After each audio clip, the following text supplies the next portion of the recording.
এদিকে দুর্নীতির অভিযোগে পদত্যাগ করা টিউলিপ সিদ্দিকের পদত্যাগের ঘটনায় লন্ডনের প্রবাসী বাংলাদেশিরা বিব্রতকর অবস্থায় পড়েছেন। তারা বলছেন, এতদিন গর্বের সাথে থাকা সুনাম নষ্ট হলো বাংলাদেশি বংশোদ্ভূত টিউলিপের একের পর এক দুর্নীতির ঘটনায়। বাকিটা রিপোর্টে। একের পর এক দুর্নীতি ও অনিয়মের অভিযোগ মাথায় নিয়ে মঙ্গলবার বিকেলে স্টারমারের মন্ত্রিসভা থেকে পদত্যাগ করেছেন সাবেক প্রধানমন্ত্রী শেখ হাসিনার ভাগ্নি ও বোন শেখ রেহানার মেয়ে যুক্তরাজ্যের সিটি মিনিস্টার টিউলিপ সিদ্দিকী। এ ঘটনায় লন্ডনে বসবাসরত বাংলাদেশিরা তাদের এতদিনের সম্মানজনক অবস্থান নিয়ে পড়েছেন গভীর উদ্বেগে। বাংলাদেশের বংশোদ্ভূত একজন মন্ত্রী, সে কি মানে অন্যায়ের বিরুদ্ধে কাজ করার জন্যই তাকে এই পোস্টে দেওয়া হয়েছে, অথচ যে অন্যায়ের বিরুদ্ধে কাজ করবার জন্য তাকে পোস্টিং দেওয়া হয়েছে, ঠিক সেই অন্যায় করেই সে পদত্যাগ করতে বাধ্য হয়েছে।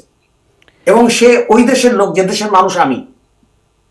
এর চেয়ে লজ্জার বিষয় আর কি হতে পারে? জিনিসগুলো হয়েছে যে এলিগেশন গুলো আসছে, আমার মনে হয় এটা কমিউনিটি আমাদের জন্য খুবই খারাপ।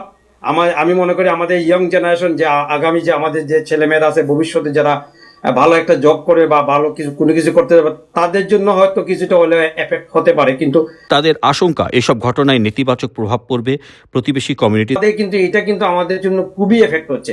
আপনার আরেকটা জিনিস যদি আপনাকে বলে রাখি, যেমন ভূমিমন্ত্রী, ওনার যে প্রপার্টি এই দেশে আছে মানে হিউজ, তো এগুলা কিন্তু কথাবার্তা হইতেছে এবং ওগুলো লিক হইতেছে।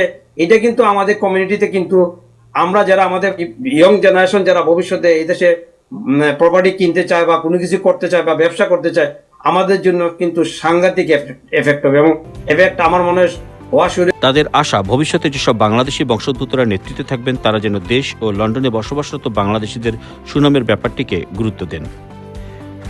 চয়ন Rahman, time television, new York.